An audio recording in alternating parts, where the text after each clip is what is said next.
I am doctor Virendra sir. Welcome to my channel Shakespeare English classes. Students, आज बात करने वाले हैं एक बहुत ही महत्वपूर्ण वार पोएट रूपर्ट ब्रूक के बारे में। रूपर्ट ब्रूक का एक पोएम है द सोल्जर, जो आपको 12th रेनबो पार्ट 2 में जो छठा चैप्टर है, चैप्टर नंबर 6, वो द सोल्जर है। तो the soldier is a sonnet. The soldier एक सोनेट है। और सोनेट क्या होता है? सोनेट होता है 14 लाइन की जो कविता होती है, सोनेट कहते हैं। तो द सोल्जर एक सोनेट है और इनके पोइट है रूपर्ट ब्रूक।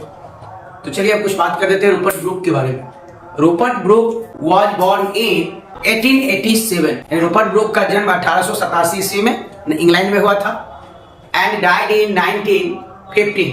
और इनका मृत्यु 1915 ईस्वी में हुआ था। और वे एक वेल एकेडमिक फैमिली में इनका जन्म हुआ था, एक शिक्षित परिवार में। उनके पिताजी रग्बी स्कूल के हाउस मास्टर थे। रग्बी स्कूल के हाउस मास्टर थे रूपर्ट ब्रूक के पिताजी, जहां की Rupert Brooke King's College Oxford जाने से पहले वहां पढ़ाई लिखाई किए थे। कहाँ किए थे? रग्बी स्कूल में।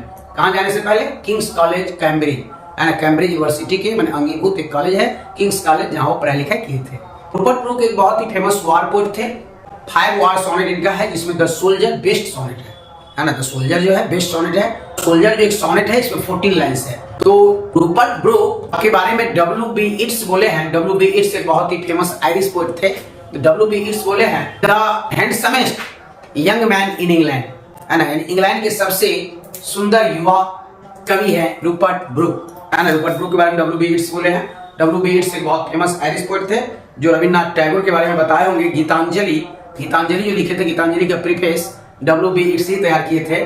रविन्द्रनाथ टैगोर जो PhD किए थे वो W.B. इट्स के मैंने अंडर में ही किए थे।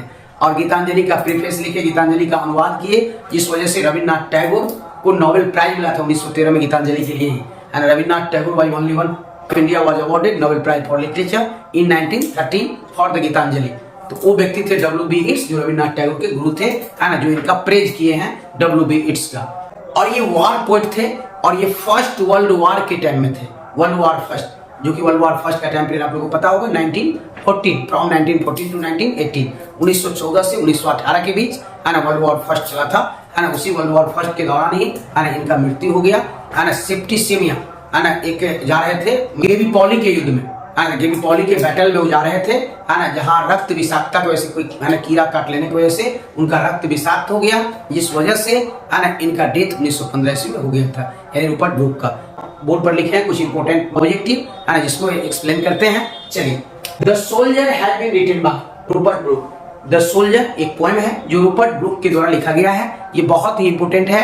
ये ऑब्जेक्टिव में तो पूछता ही है, और ऑब्जेक्टिव के अलावे ये 5 मार्क्स का जो मैचिंग पूछा जाता है, जिसमें 10 पोइट्री में आपको 5 एवरी ईयर आता है। तो समझ सकते हैं कितना ज्यादा महत्वपूर्ण है। तो ये याद रखना बहुत ज्यादा जरूरी है।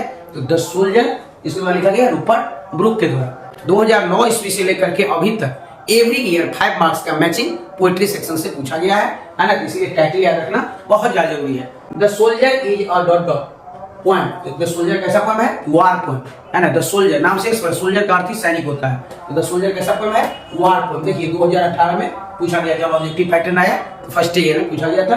Rupert Brooke is remembered as, Rupert Brooke याद किए जाते हैं किस पोएट के रूप में? जब रूपर्ट ब्रूक का ये poem the soldier war poem है, तो रूपर्ट ब्रूक वार पोएट है। Rupert Brooke is remembered as और वार पोएट। कैसा पोएट है? War poet. ये देखिए 2021 में ISC में पूछा गया है, ठीक है ना। When was Rupert Brooke born?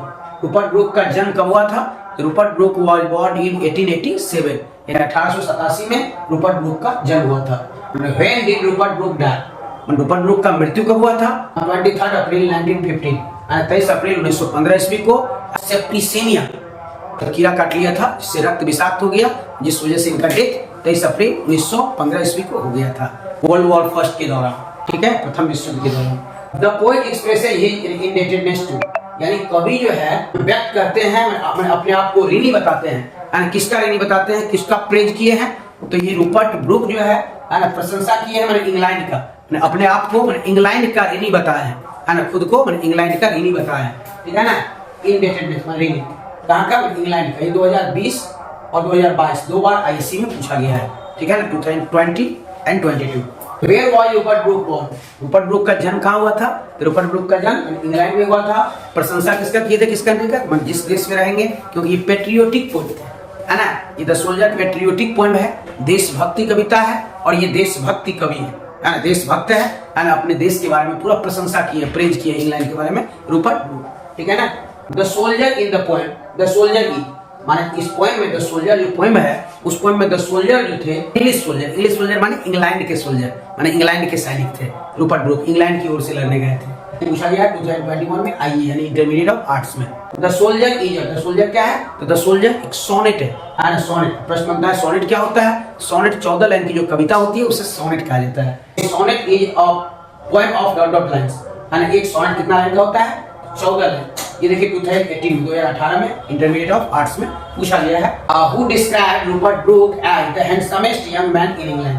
यानी रूपर्ट ब्रूक को कौन डिस्क्राइब किए थे, रूपर्ट ब्रूक के बारे में कौन वर्णन किए थे कि रूपर्ट ब्रूक जो है the handsomest young man in England? तो ये W.B. Yeats है ना, विलियम बटलर ईट्स, यानी W.B. Yeats जो है डिस्क्राइब किए थे रूपर्ट ब्रूक के बारे में कि the handsomest young man in England. Rabindranath Tagore के गुरु थे, अर्थात रविन्द्रनाथ टैगोर से उम्र में 4 साल जूनियर थे है ना, परंतु W.B. Yeats जो है रविन्द्रनाथ टैगोर के गुरु थे। प्रश्न बनेगा कैसे? तो जैसे मैं मान लिया कि PhD किया, तो मैं PhD किया तो मेरे गाइड बहुत ही सीनियर है, लेकिन कोई व्यक्ति अगर लेट से PhD करते हैं, जैसे रविन्द्रनाथ टैगोर लेट से PhD किए थे है ना, उनके गुरुजी जिसके अंडर गाइडेंस में रविन्द्रनाथ टैगोर PhD किए थे, तो वो व्यक्ति रविन्द्रनाथ टैगोर से 4 साल जूनियर ही थे। अर्थात W.B. Yeats जो है रविन्द्रनाथ टैगोर से 4 साल जूनियर है। रविन्द्रनाथ टैगोर का जन्म 1861 में हुआ था, 1861 में, और W.B. Yeats का 1865 में। और एक इस पर कह सकते हैं कि गुरु गुण चेला चीनी। रविन्द्रनाथ टैगोर एक ऐसे व्यक्ति थे को नोबेल प्राइज मिला था 1913 में, 1913 में, और इनके गुरुजी को मिला था 1923 में, 1923 में। यानी W.B. Yeats भी नोबेल अवार्डी है, नोबेल प्राइज W.B. Yeats को भी मिला, लेकिन चेला के बाद। गुरु गुण और चेला चीनी, पहले चेला को मिला, इसके बाद गुरु को मिला, ठीक है ना। 1913 में टैगोर को नोबेल प्राइज मिला था गीतांजलि के लिए। भारत के एकमात्र व्यक्ति थे रविन्द्रनाथ टैगोर जिनको नोबेल प्राइज मिला है। न तो रविन्द्रनाथ टैगोर से पहले किसी भारतीय को मिला था, न ही रविन्द्रनाथ टैगोर के बाद किसी भारतीय को मिला है आज तक साहित्य के क्षेत्र में, ठीक है। W.B. Yeats आयरिश पोएट थे, आयरिश यानी आयरलैंड के रहने वाले थे W.B. Yeats। ये आपको स्टोरी ऑफ इंग्लिश में भी पढ़ना है। और आप लोग को वीडियो कैसा लगा आप लोग कमेंट करके कमेंट बॉक्स में जरूर बताइएगा। आई होप कि आप लोगों को ये वीडियो अच्छा लगा होगा, तो वीडियो को लाइक कीजिएगा, चैनल को सब्सक्राइब कीजिएगा और वीडियो को ज्यादा से ज्यादा शेयर कीजिएगा, ताकि पूरे बिहार के बच्चे को 12th बोर्ड में बेहतर से बेहतर मार्क्स आ सके, बेहतर नॉलेज गेन कर सके। चलिए, thank you so much all of you. मिलते हैं नेक्स्ट वीडियो में नेक्स्ट टॉपिक्स के साथ।